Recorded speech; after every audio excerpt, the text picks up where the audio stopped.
Hello everyone, welcome to Parul physics KV. आज हम पढ़ेंगे मूविंग कॉइल गैल्वेनोमीटर के बारे में।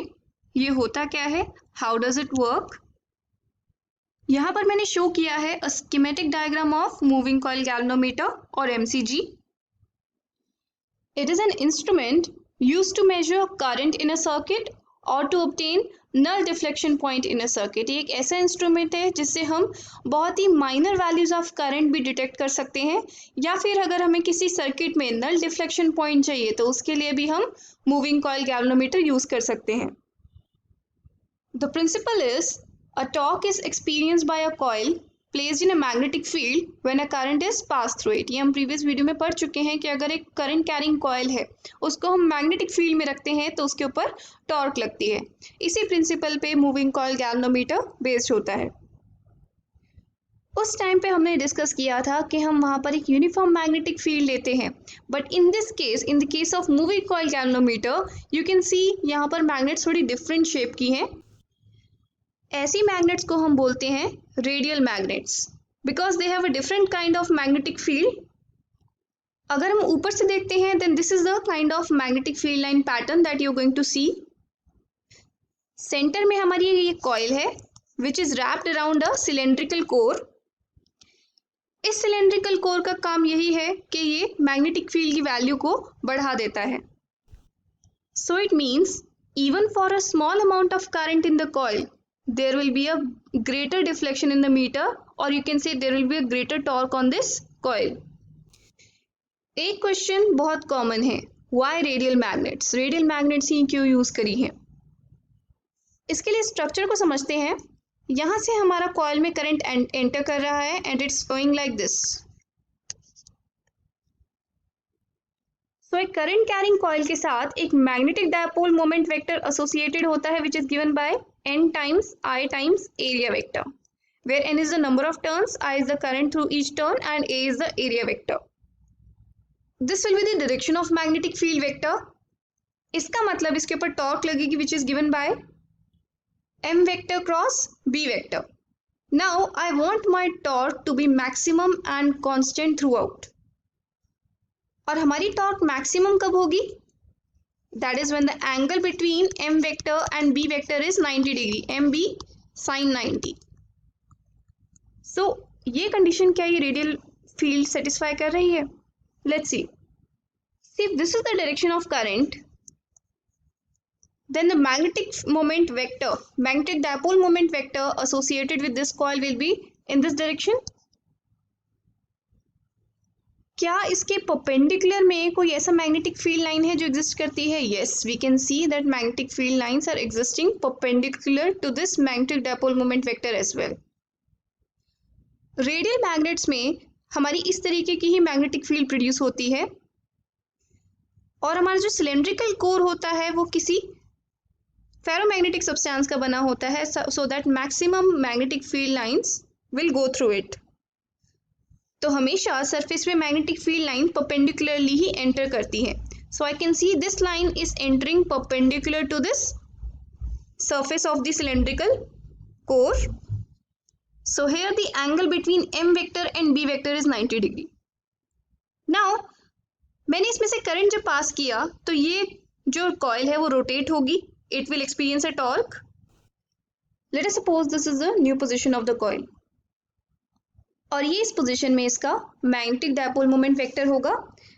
नाउ इस मैग्नेटिक डायपोल मोमेंट वेक्टर के परपेंडिकुलर में क्या आपको कोई मैग्नेटिक फील्ड लाइन दिख रही है? यस, ये वो मैग्नेटिक फील्ड लाइन है जो इस एम वेक्टर के परपेंडिकुलर है। तो इसका मतलब इस केस में भी दोनों के बीच में एंगल कितना है? 90 degree. So you can see the advantage of using a radial magnets use करने की वजह से हमारा हर पोजीशन पे एम वेक्टर और बी वेक्टर के बीच में जो एंगल है वो है 90 degree, so that the torque is maximum. So we use radial magnets because the angle between magnetic induction and magnetic moment is always 90 degree due to the radial field. So the torque is maximum.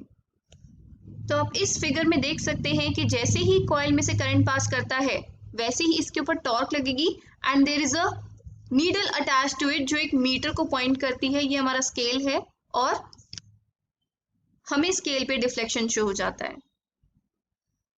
Now you can see कि यहाँ पर एक spring भी लगा हुआ है this centre में। ये स्प्रिंग क्या चीज है? देखो, एक बार अगर हमने करंट अप्लाई कर दिया, so because of the inertia of the coil it will keep on rotating, लेकिन हम ऐसे थोड़ी जाते हैं। We want it to stop after rotating by certain amount. तो इसका मतलब इसके ऊपर कोई रिस्टोरिंग टॉर्क भी लगनी चाहिए, such that when these two torques, the torque due to the magnetic field and the restoring torque balance each other, then the coil will be at rest. और ये restoring torque कौन लगा रहा है? ये spring जो है, this will apply the restoring torque. क्योंकि जैसे ही ये स्प्रिंग ट्विस्ट होंगे वैसे ही इसमें रीस्टोरिंग टॉर्क प्रोड्यूस होगी, जिसकी वजह से ऑपोजिट डायरेक्शन में इस कॉइल के ऊपर टॉर्क लगेगी। This means when restoring torque becomes equal to the magnetic torque, then the coil will be at rest. इस magnetic torque की क्या वैल्यू है? That is m cross b. इसका मतलब it is equal to BINA, और यहाँ पर जो phi है वो 90 डिग्री है हमेशा, so we don't need to write sin 90 over here. Now अगर हम एक स्प्रिंग को थीटा एंगल से ट्विस्ट करते हैं, then restoring torque will act in the opposite direction, which is given by c theta. So we can write restoring torque is equal to c theta. What is this c over here? Here c is the restoring torque per unit angular twist. अगर हम एक unit का angular twist देते हैं तो उसके ऊपर कितनी restoring torque लगती है, that is given by c. और ये जो होता है ये हर एक मटेरियल के लिए डिफरेंट होता है. So it's a constant value depending upon the material and shape of the spring. तो इसका मतलब मैं यहाँ से लिख सकती हूँ theta is equal to NBA upon C into I. ये थीटा क्या है? जो मेरे स्केल में डिफ्लेक्शन शो हो रही है. So can I write theta is directly proportional to the current through the coil. ये हमारा एक तरह से एमीटर की तरह काम कर रहा है. It is trying to detect the current. अगर उस कॉइल में से करंट पास करेगा तो उसके स्केल के अंदर डिफ्लेक्शन शो होगी, which is given by theta. Now NBA upon C को मैं डिनोट करती हूँ S से. S is equal to NBA upon C. This is the sensitivity of the galvanometer. So I can write theta is equal to SI.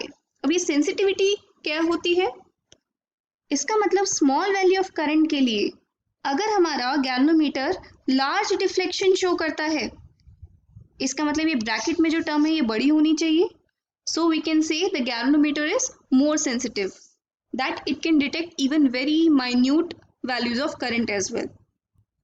और इस current sensitivity का reciprocal 1 upon S will give me the galvanometer constant, जिसको मैं denote करती हूँ K से. K is equal to 1 upon sensitivity, और we can say C upon NBA.